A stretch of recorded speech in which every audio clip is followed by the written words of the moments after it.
अस्सलाम वालेकुम dear students, professor Zuhaib अपने नए लेक्चर के साथ आपके साथ है। स्टूडेंट्स, हम बीएससी मैकेनिक्स का चैप्टर नंबर 4 पढ़ रहे हैं, centres of mass and gravity. हमने अपने पिछले 2 लेक्चर्स में centre of mass, centre of gravity और सेंट्रॉइड का डिफरेंस पढ़ा था, और फिर उसके बाद जो अगला लेक्चर था उसमें हमने पढ़ा था कि किसी भी बॉडी का सेंटर ऑफ मास सिर्फ एक होता है। तो इसके बाद अब हमने कुछ प्रॉब्लम्स सॉल्व करने हैं। इससे पहले कि हम प्रॉब्लम्स को सॉल्व करें, बेहतर ये मैंने फील किया कि कुछ फार्मूलाज जो हैं वो यहाँ पे मैं आपके लिए पहले से लिख के रख दूँ, ताकि आपके लिए क्वेश्चंस को सॉल्व करना आसान हो जाए। इस वीडियो को आखिर तक देखिएगा, क्योंकि इसके अंदर कुछ ऐसी चीज़ें भी शायद मैं बताने में कामयाब हो जाऊँ जो आपको इन क्वेश्चन को सॉल्व करने के लिए बेसिक फाउंडेशन का काम देंगे। तो सबसे पहले तो मैं आपको फार्मूला, ये शॉर्ट सी छोटी सी वीडियो होगी कि सेंटर ऑफ मास का फार्मूला क्या है। तो सेंटर ऑफ मास का फार्मूला हमने पढ़ा, ये बराबर होगा sigma M I R I, I is from 1 to n divided by sigma mi, and I is again from 1 to n। ये हमारे पास सेंटर ऑफ मास होता है। इसको हम यूं भी लिख सकते हैं, m1 r1 plus m2 r2 plus so on up to mn rn divided by m1 plus m2 plus so on up to mn। ये हमारे पास सेंटर ऑफ मास का फार्मूला है।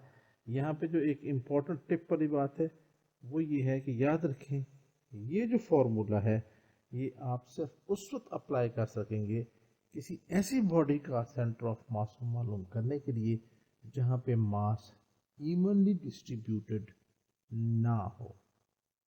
यहाँ पे लिख देता हूँ मैं, this formula is applicable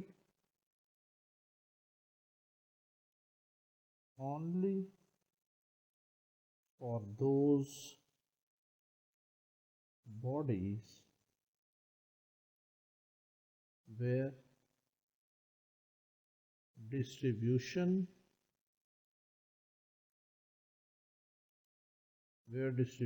of mass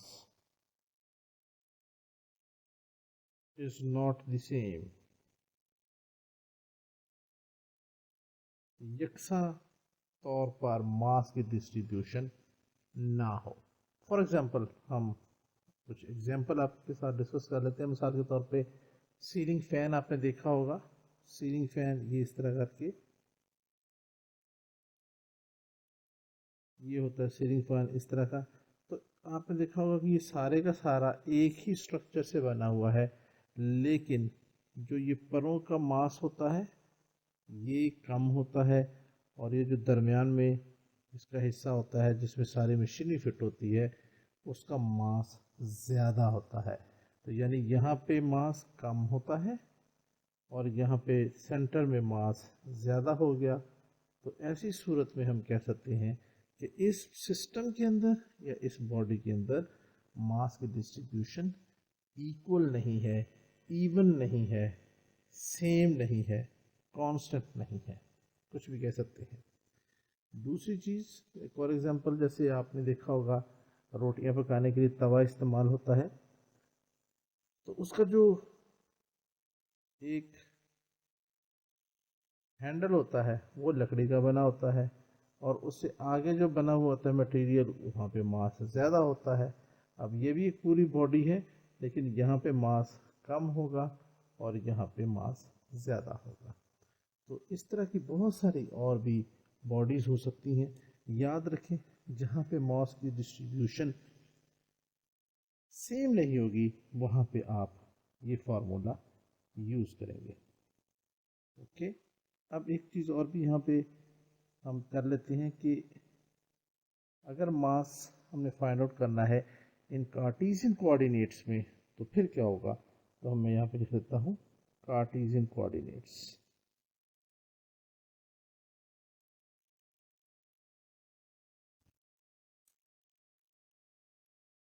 Cartesian form of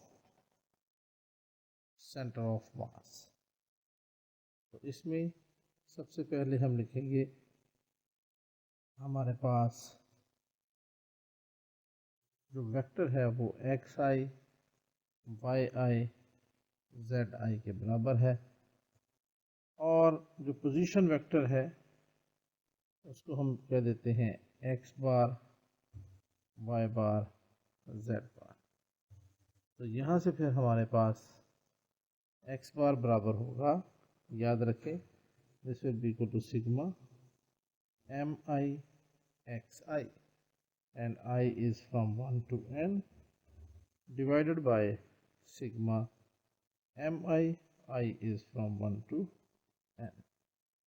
Similarly, y bar Cartesian coordinates में ये बराबर होगा sigma M I Y I is from 1 to n divided by sigma mi is from 1 to n।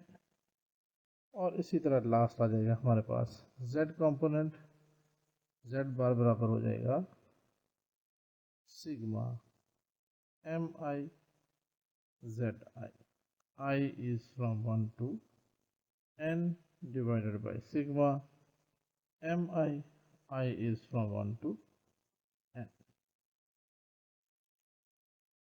तो ये जो तीन फार्मूले हैं ये किसी भी बॉडी का centre of mass Cartesian form में फाइंड आउट करने के लिए यूज होते हैं। तो ये दो फार्मूले ये हो गए। अब हम आखिर में फार्मूला फाइंड आउट करते हैं सेंट्रॉइड के लिए।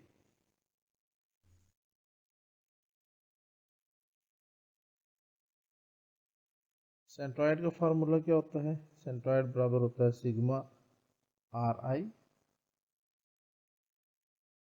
Divided by N and this is equal to sigma X I over N sigma yi over n and sigma zi over n। ये हमारे पास सेंट्रॉइड का फार्मूला होता है, राइट। यहाँ पे एक छोटा सा एक क्वेश्चन भी सॉल्व कर लेते हैं कि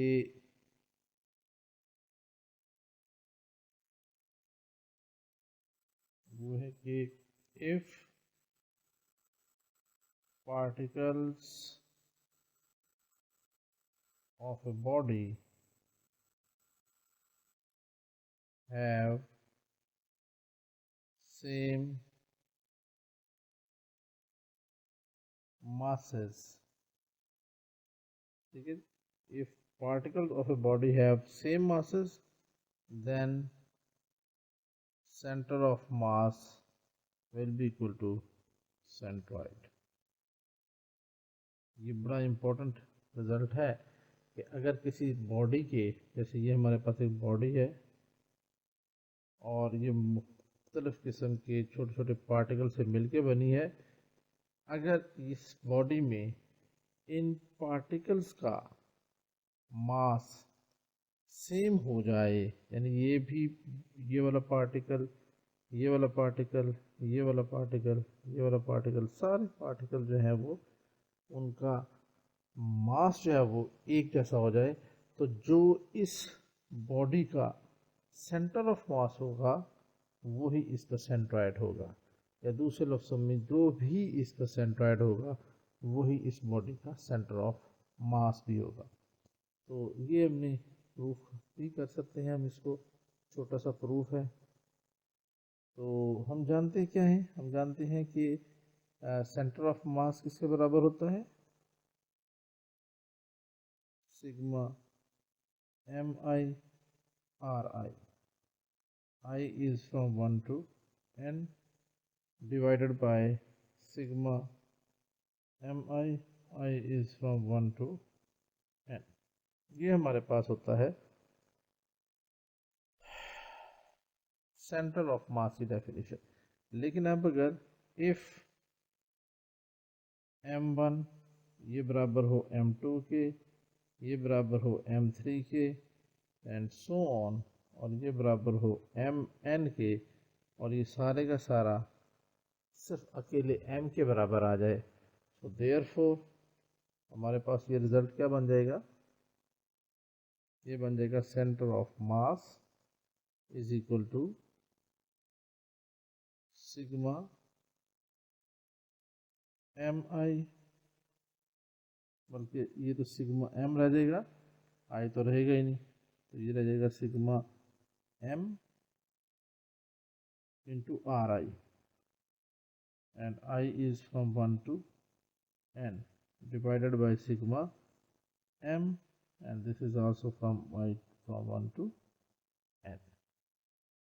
अब यहाँ से ये i जो है सिग्मा के साथ एसोसिएटेड टर्मिनोलॉजी ये r है क्योंकि इसके साथ i है, और यहाँ पर m जो है वो एक यहाँ से कांस्टेंट है, तो इसको हम बाहर निकाल लेते हैं, ये आ जाएगा m into sigma r i is from 1 to n divided by, अब इस m को भी उठा के बाहर लिख दें, अंदर आ जाएगा सिग्मा इंटू, यहाँ भी अब कुछ भी नहीं है तो जहाँ पे कुछ ना हो वो क्या होगा 1 के बराबर होगा, and this is again from 1 to n। अब यहाँ से इस m से ये m कैंसिल हो जाता है, तो पीछे हमारे पास फिर क्या बच गया, centre of mass is equal to sigma R I is from 1 to n divided by, अब ये किसके बराबर है, सिग्मा 1, देखिए sigma 1 I is from 1 to n, देखिए ये 1 + 1 इन सब को समेशन किया गया है 1 के, इस 1 का फर्ज करें जैसे है, इसको जैसे होता है ना 1 + 1 + 1, तो इसको हम क्या लिखते हैं 3, हम लिखते हैं 1 + 1 + 1 + 1, इसको हम लिखते हैं 4। तो अगर ये हो चलते चलते 1 + 1 + 1 + 1 + 1 + 1, अब क्या होगा 3 और 2 5, ये हो गया 5। लेकिन अगर ये चलता जाए और यहाँ तक n तक चला जाए, तो फिर इस समेशन का सम जब हम लेंगे इस 1 का, तो ये आ जाएगा हमारे पास n के बराबर, ठीक है जी। देखिए यहाँ पे 3 थी सिंगल, तो जवाब 3 आया, यहाँ पे 4 टर्म्स थी, आंसर 4 आया, यहाँ पे n होगी तो यहाँ पे क्या रिजल्ट आ जाएगा, n के बराबर आ जाएगा। तो अब इस sigma 1 i from 1 to n की जगह पे हम ये सिंपल n लिख सकते हैं, तो वो जब हमने यहाँ पे लिखा तो ये हमारे पास सेंट्रॉइड की डेफिनेशन है जो अभी हमने थोड़ी देर पहले पढ़ी थी। तो यहाँ से हमारे पास आ जाएगा कि CM is equal to actually centroid. I hope कि अब ये फार्मूले आपने अच्छी तरह याद कर लिए होंगे, इन फार्मूलों को अच्छी तरह याद कर लें, ये किसी कागज़ पर नोट कर लें और फिर उनको बार बार पढ़ लें, तो आई होप कि बहुत सारे क्वेश्चन आप बड़े आराम से सॉल्व करने का काबिल हो जाएंगे। इंशाल्लाह मिलते हैं अपने नेक्स्ट क्लास में कुछ प्रॉब्लम्स के साथ, जब तक के लिए इजाज़त, अल्लाह।